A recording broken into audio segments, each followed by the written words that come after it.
Tonight, far from the noise and chaos of revolutionary Syria, U.S. and Israeli officials say there's quiet momentum towards a ceasefire deal in Gaza.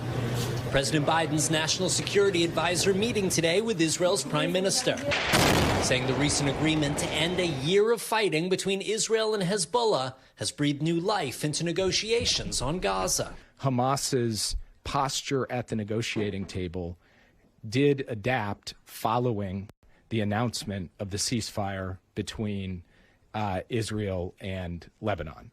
From that moment forward, we've had a different character to the negotiation, and we believe that it puts us in a position to be able to close this negotiation. The push, bipartisan. President-elect Trump demanding an agreement by the time he's inaugurated on January 20th. A deal would bring desperately needed relief to Palestinian civilians as winter closes in and Israeli airstrikes continue.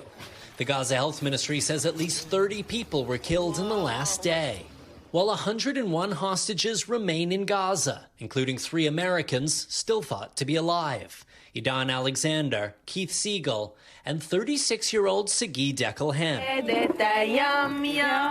This week, Sagi's family marking a bittersweet birthday. His baby daughter Shahar turning 1. She was born 2 months after her father was kidnapped on October 7th. Sagi has never held her, seen her face, and may not even know she's alive. It's an unbelievable situation for young kids to understand. For 433 days, Sagi's wife Avital has held their family together alone. I can stand near to the table with cake and balloon and present, and and in the same time, my husband needs to survive. Caring for little Shahar and her 2 older sisters. The hardest questions come from 7-year-old Bar.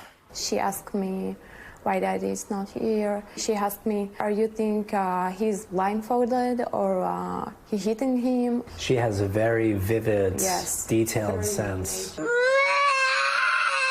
3-year-old Gali, overwhelmed. "I want my daddy," she sobs. This was a hard moment for me, and I decided to show that people must know this is my life. Present is an album. Every year, Avital and Sagi made their daughters' photo albums on their birthdays. This year, a struggle to make Shahar's album without a single photo of her with her father. It's not possible to give her a present, an album without her father. Yeah. An album waiting to be finished and a family waiting to be made whole. And Raf Sanchez joins us now from Tel Aviv. Raf, you mentioned in your report that President Biden's national security advisor, Jake Sullivan, met with Prime Minister Netanyahu today. What more can you tell us about Sullivan's movements in the region and any discussions he may have had as it relates to a possible ceasefire?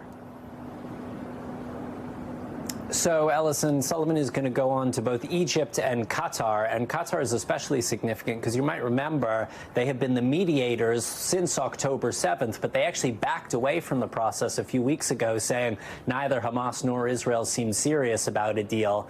They are indicating now that there is seriousness. An Israeli official tells me that there is more flexibility on both sides. The Israelis prepared to show a bit of willingness about potentially removing troops from the Egypt-Gaza border, which had been a major sticking point, and Hamas potentially prepared to live with some kind of Israeli military presence inside Gaza.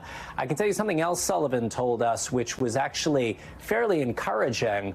He said that this is genuinely a bipartisan effort, that the Biden White House is really working hand in glove with the incoming Trump administration to try to get this deal over the line. President-elect Trump has actually created a certain sense of urgency, saying that there is going to be, quote, hell to pay if there is not a deal by the time he is sworn in on January 20th. And Sullivan said he has been working very, very closely with Congressman Mike Waltz, who is Trump's national security advisor incoming on this issue, trying to get a hostage deal, trying to get a ceasefire over the line. Thanks for watching. Stay updated about breaking news and top stories on the NBC News app or follow us on social media.